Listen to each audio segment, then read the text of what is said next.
The Mahons on Mann Avenue. My grandfather, William Mahon II, was a Nova Scotian Bluenose who sailed on the China tea clippers around the southern tips of South America, known as Cape Horn. His father was a seafarer who was lost at sea just before my grandfather was born. His mother always told him he was not going to sea, period. When he was 12 years old, he ran away on his uncle's boat as a cabin boy. He made many trips at sea, eventually locating in the Orient, where he obtained his master's papers. He was for some time a captain with NYK Shipping Company, a large Japanese firm. He later earned pilot's papers and became chief pilot for the Shanghai Harbor in China. He married Grace Dallas, a widow with 3 children, whom he adopted. They eventually had 5 more children, one of whom died in infancy in the flu epidemic. Another died at age 5 when she ran into their busy road in North Vancouver and was instantly killed. William and Grace traveled back and forth from Shanghai to Canada until he retired in 1933 and made their home on Mann Avenue. William died in 1936, and his widow remained in the family home until her death in 1977 at age 97. And where are all the kids now in the family? Well, my 5 sons have finally all come home. The last one came home from Kelowna just a couple of months ago. They all decided this was home. And what about your siblings? Like, we went to school with Dennis. Well, Dennis is in Saanich. He's having a hard time right now because his wife has MS very badly, and she doesn't know anybody. And she's having experimental treatment, which they hope will make it better.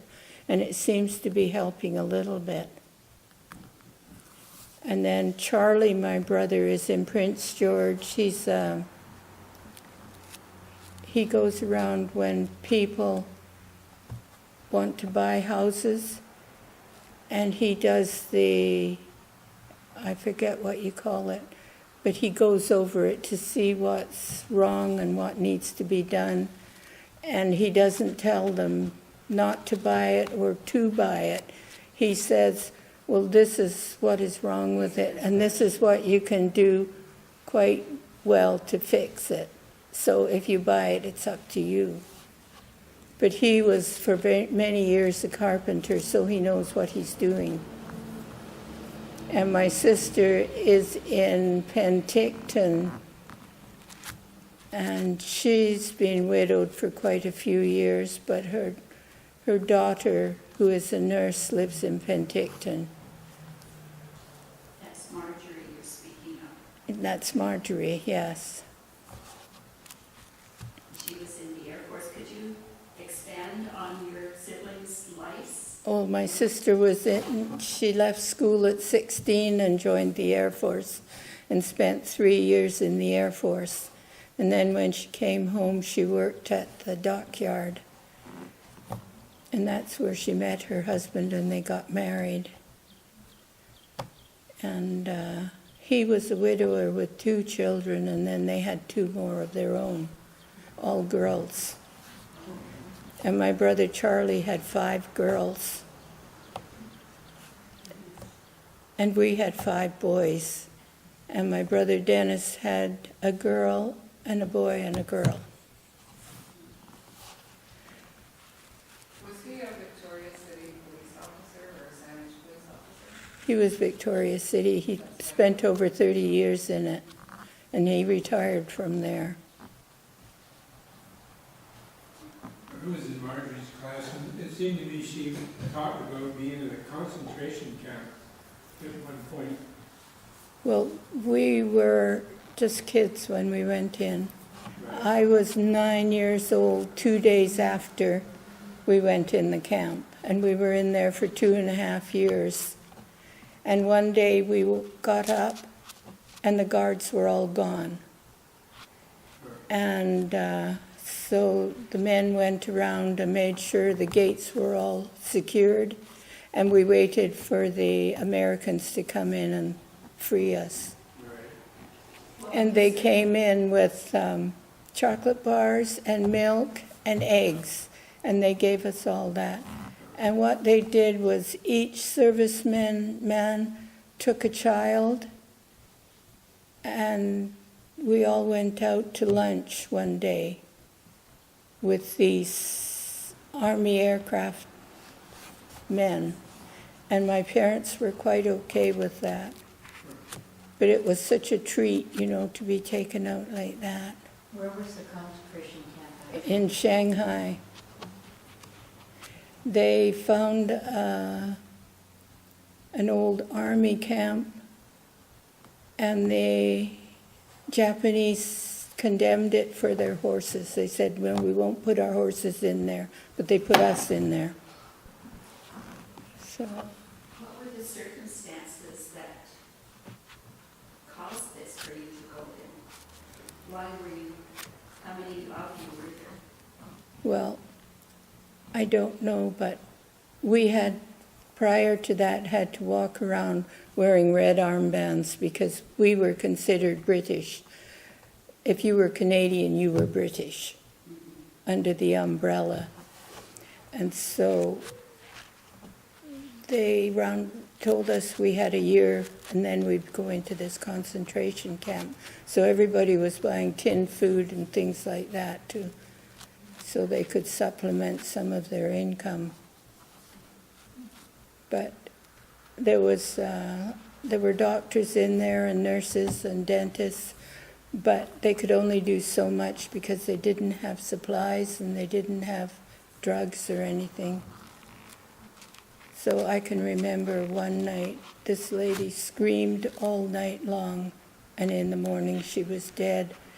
And it was, I can't think what it was now. It was something that she got, and Did they provide schooling in there for the children? well, there were school teachers in there and they did their best, but it was very hot in the summer. It was 110 in the shade, and in the winter there was snow on the ground. So we had limited hours that we could go to school, but they did their very best. And I learned algebra and geometry and French in the camp, which helped me when I came to Canada. But So how long were you there? 2.5 years.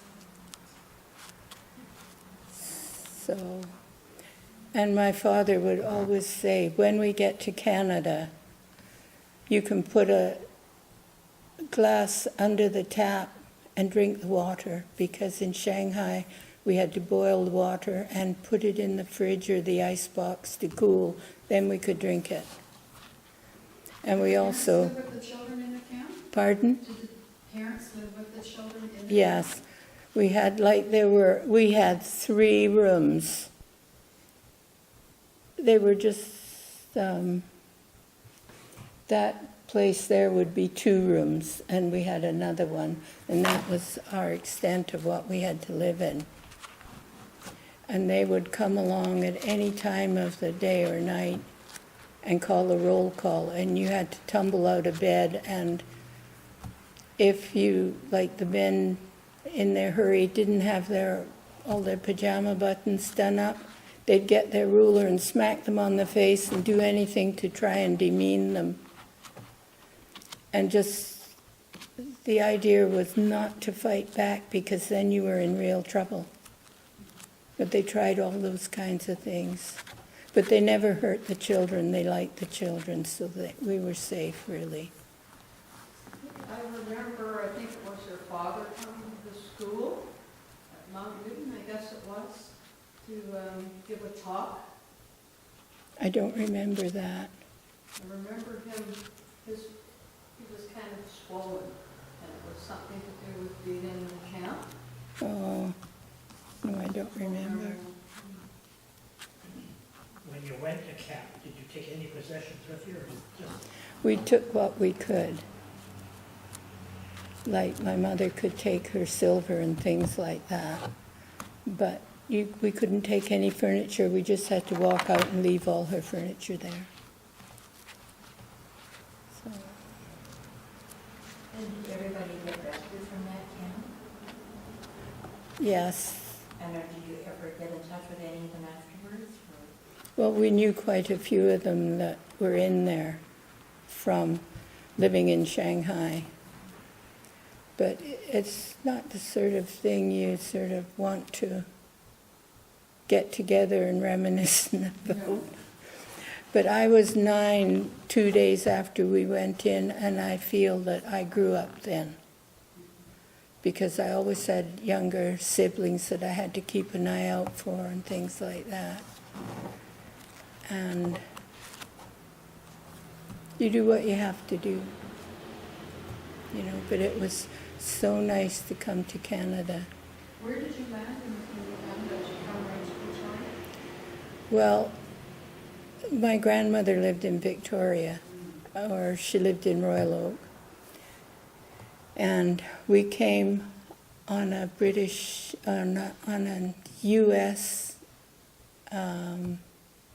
troop ship across from Shanghai to San Francisco. And then we were in San Francisco a week, and we got the train up to Seattle. And then at Seattle, we got the Princess boat to Victoria. And I can still remember my grandmother in the customs office, standing there all alone waiting for us in Victoria. Because she never thought she'd see her son again, so she was so thankful to see him and his family.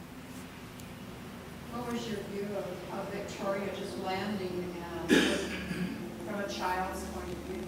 Did you think it was like all wilderness? Because we know it differently because of the traffic and the building up of the buildings. No, I never thought about any of that. It was home to us because, Freedom. yes. And because my father talked about it so much when we get to Canada. Was your father a soldier? No, he worked for the British government in the Shanghai Municipal Council. He worked in vital statistics. So just anybody that was Canadian was rounded up? Well, it was anybody who wasn't Chinese or Japanese that was in the camp, and there were people that were Jewish or other countries like French people or that, because they were all enemies of the Japanese. And we did the same with the Japanese and Chinese here. We put them in camps. But they treated them very well, I understand. But we still took them out of their homes and put them into camps. That's not great.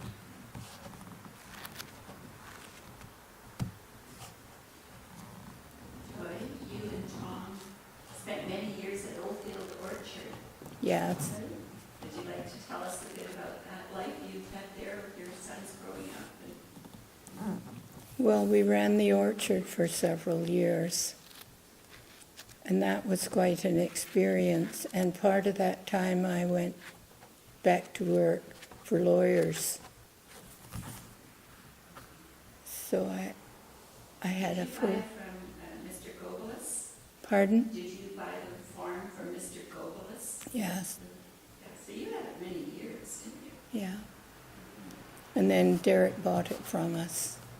When you lived on Man Avenue, did you not have an apple orchard there? I seem to recall Yes. an apple orchard. Yes, there was. And further down, there was a field, and then there was a pear orchard. You used to ride your horses down that trail that ran along the edge of your Yeah. property. It's quite different in there now. Is your grandmother's house still there? Pardon? Oh, no. No, your grandmother's house is gone? It's gone because they subdivided it, all the people that bought it. Have you ever been back to Shanghai? No, I've been to China, but not to Shanghai. Shanghai. I've got a cousin that lives in New Zealand, and he's been to Shanghai several times. And he found the house that my dad grew up in. It's now a Chinese institution for learning or something. It was a great big house. Yeah.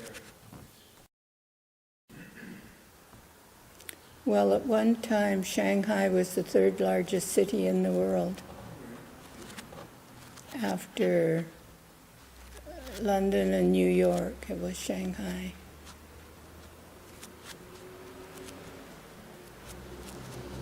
But I'm glad that my parents did come here. They had other choices. They could have gone to England, because my mother was from England, but they decided that Canada was the place to come because we were Canadians. And his mother was here, so.